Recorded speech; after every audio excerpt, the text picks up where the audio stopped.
essa entrevista. Oi, Elô, boa noite para você, seja bem-vindo. Boa noite, Elô. Boa noite. Boa noite, pessoal. Pois é, achei super interessante ele falar disso, mas ele não quis dizer, não quis comentar mais nada a respeito da prisão do Collor, mudou de assunto, mas ele se limitou a dizer isso, não tem circo midiático. O nosso esforço aqui é trazer a Polícia Federal de volta para a normalidade. Como quem diz, o que a gente tinha antes não era o padrão que deveria existir para uma polícia de Estado, né? Aliás, a Polícia Federal agiu rapidamente, né? Ainda pegou o Collor lá no aeroporto, né, Elô? Ele estava tentando ir para Brasília, me parece. A justiça é que não agiu muito rápido, não, né? Porque 20 anos desse caso aí, que ele foi preso por este caso, 20 milhões de reais, né? Anos e anos esperando, entrando com um recurso atrás do outro. Enfim, chegou a hora, né? Pois é.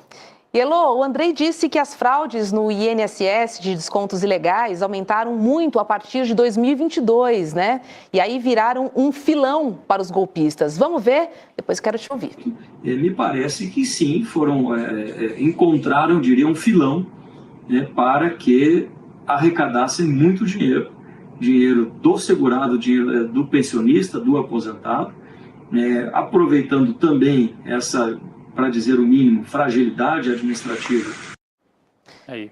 Começou em 2019, mas a partir de 2022 foi para a Lua, né? Foi para o espaço. Disparou, porque foi criado, em 2022, foi criado um protocolo para que as empresas, as associações e as entidades de classe se acreditassem junto ao INSS para fazer esses programas. Então, nessa hora, você teve aí uma multiplicação do número de entidades, hoje são cerca de 50 acreditadas junto ao INSS, e é o que ele disse, a partir desse momento, a impressão que se tem é que muitas descobriram um novo filão de exploração para ganhar dinheiro dos aposentados. E houve, então, essa multiplicação, aí explodiu o número de entidades e também o volume de dinheiro dessas operações, né, desses novos filiados, muitos deles, claro, que não eram filiados coisíssima nenhuma,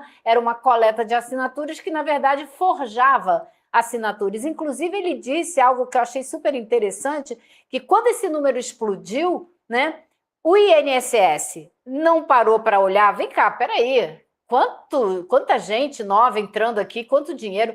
E a Dataprev, que processa esses dados, que roda a folha de pagamentos do INSS, não fez o que ele chamou de uma análise crítica dos dados, né? Você imagina que você tem um cartão de crédito, você nunca faz uma compra de R$1.000, aí num dia você faz, fora da cidade que você mora, vários cartões de crédito te telefonam ou bloqueiam a operação. Como que esses dados não foram motivo para chamar a atenção das autoridades e barrar tudo e falar, epa, vamos ver o que está acontecendo aqui. Então, ele falou que é preciso usar biometria, que se fosse usado biometria de forma correta, séria, realmente implementado o projeto da biometria, pelo menos 60% dessa fraude seria impossível de acontecer. Elô, boa noite. Eu queria ressaltar um aspecto que eu acabei vendo aqui numa matéria dos nossos colegas da revista Fórum, não sei se a origem da informação é da revista Fórum, mas vi que eles publicaram informando que das 11 entidades que estão sendo investigadas nesses desvios, nas associações que supostamente faziam os descontos indevidos dos aposentados, sempre é bom lembrar, tá? O dinheiro não saía da conta do INSS, o dinheiro, a fraude era sobre os pensionistas, né? Claro que com a facilidade que alguns agentes públicos permitiam que houvesse por parte do INSS, mas das 11 entidades que estão sendo investigadas, 9 foram criadas nos governos Temer e Bolsonaro. Das 11, 9 foram criadas no governo Temer e Bolsonaro e foram criadas para fazer isso, ou seja, para supostamente conceder esses benefícios, academia, descontos em supermercados, plano de saúde e etc. O Andrei mencionou alguma coisa sobre as entidades, já que a direita desde ontem está agitando tanto em torno dessas entidades, porque uma delas tem como diretor o irmão do presidente Lula, e aí começou uma agitação nas redes sociais da direita. Ele comentou alguma coisa sobre o fato das entidades terem sido criadas no governo Temer e Bolsonaro? ele falou que eles investigaram um recorte de tempo, de 2019 para cá, né? E que foi justamente o período em que você teve um aumento do número de associações e entidades que passaram a fazer parte desses programas. Então, ele não aponta o dedo diretamente, porque, afinal de contas, ele é diretor-geral da Polícia Federal e ele não pode fazer isso, né? E existe uma investigação em curso, inclusive, antes que a CGU começasse essa auditoria em 2023, a Polícia Federal já tinha alguns inquéritos abertos em diferentes estados, não era um inquérito nacional, não era um conjunto da obra. E quando a CGU veio no meio do ano passado com essa demanda, dizendo, olha aqui, estamos fazendo uma auditoria e estamos encontrando umas coisas bem estranhas, né? Quando a Polícia Federal conversou com a CGU, aí eles se deram conta, isso é um problema nacional, porque existem inquéritos em vários estados. Então, vamos juntar tudo aqui em Brasília, vamos coordenar isso de uma maneira mais eficiente e vamos, em campo, ver o que está acontecendo. E, como você disse, é óbvio, ele chamou ali, na sua maneira bem discreta, de diretor-geral da Polícia Federal, né? Ele falou de, no mínimo, fragilidades do sistema. O que ele está dizendo, né? Fragilidade, não, é que houve algum tipo de conivência, no mínimo, ou de fechar os olhos, ou de não fiscalizar, ou de participar ativamente dessas fraudes, pessoas dentro do INSS. Não é à toa que a Justiça pediu de imediato o afastamento do presidente do INSS e de 4 diretores, né? Porque tinha indícios de participação ativa, passiva, a gente não sabe a investigação que vai dizer. Agora, ele respondeu objetivamente também sobre essa agitação que a direita está fazendo com o nome do irmão do presidente Lula. Foi uma das perguntas que eu fiz, que obviamente tinha que fazer, e ele foi direto ao ponto. Perfeito, Heloísa. Depois desta introdução, só nos resta agora ver a resposta. Sobre esse tema, Vamos lá, sobre esse tema. O Sindinap, do qual ele faz parte da diretoria, é alvo dessa investigação? Veja, Heloísa, várias entidades e associações foram objeto de buscas e apreensão e de medidas também contra os seus dirigentes. E esse sindicato, o Sindinap, não foi objeto de busca e apreensão, tampouco os seus dirigentes foram alvo de qualquer medida, as pessoas físicas alvos de qualquer medida.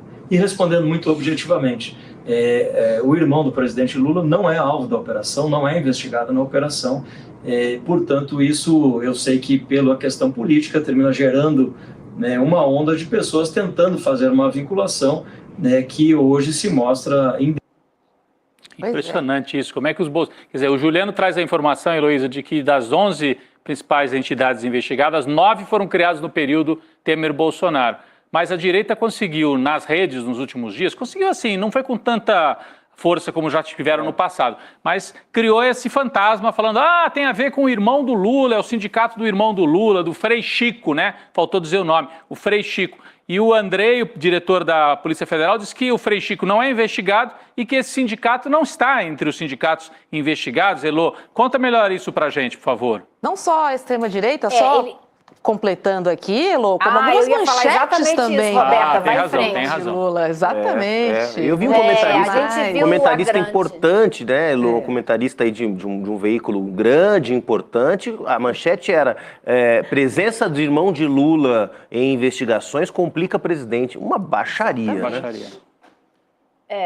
Porque você parte de um fragmento de verdade, né? É sempre assim que você cria uma fake news. Você pega um fragmento de verdade, né, que é o fato do sindicato do qual o irmão do presidente Lula é diretor, estar conversando e ter sido parte dessa auditoria toda, e de estar se explicando com uma ou outra pessoa que está na lista de associados, mas que na verdade não queria, e quantos são, não se sabe, eles já foram na justiça e provaram que alguns eram realmente de fato, enfim, isso é uma história que vem rolando há muito tempo.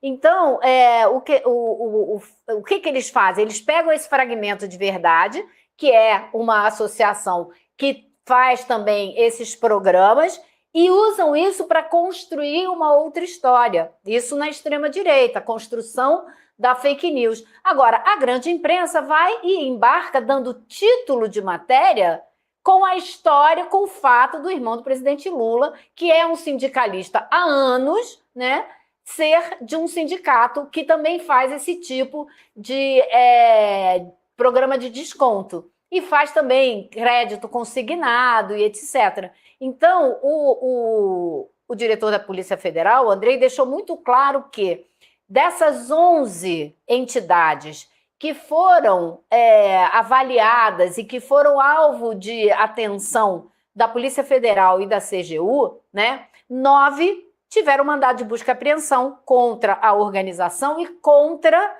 os diretores, contra as pessoas físicas dessas organizações, o que não é o caso do sindicato do qual o irmão do presidente Lula, o Frei Chico, faz parte, muito menos ele foi alvo disso. Agora, para vocês terem uma ideia do tamanho dessa operação, na quarta-feira, quando ela foi deflagrada, a Polícia Federal, somente a Polícia Federal, colocou 700 agentes em ação para cumprir mais de 200 mandados de busca e apreensão. E no primeiro momento, eles tinham falado que tinham conseguido reunir 15 milhões de reais em carros de luxo, obras de arte, joias, etc, etc. Mas hoje, o diretor da Polícia Federal, o Andrei, me disse que 15 milhões foi apenas em uma batida, em um local, contra uma pessoa. Mas que, na verdade, naquele dia, eles levantaram 50 milhões nos outros lugares onde houve a mandado de busca e apreensão.